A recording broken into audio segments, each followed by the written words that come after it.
Бул негизи өзү биздин кызыбыз эмне себептен бакты кыркты деген суроо болуп атат го. Анын окуясы бар экен. Бир жигит жазган экен, мен окуп калдым.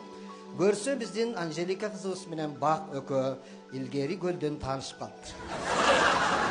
Ошондо бир көргөндө сүйүү дегендей эле Бак кызыбызды жакшы көрүп калган экен дагы, сүйүүсүн арнаган экен. А биздин кызыбыз эми андай поклонниктерден көп эмеспи деп көп анча көңүл бурбай койгондуктан Бак айласы кетип, ар өткөн сайын Анжелика бир өткөн сайын дайыма тийишип, чырпыктарын көрсөтүп, өнөрлөрүн көрсөтүп турчу экен.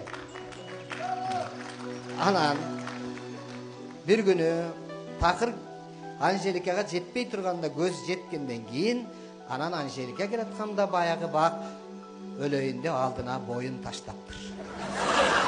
Ошондон кийин да жөн калбастан, кийин кайрадагы телефон аркылуу СМСтерди жазып, ар кандай шантаждарды кыла баштаганда, Анжелика кызыбыз ачуусу келиптир дагы барып Бакты кыйып салыптыр.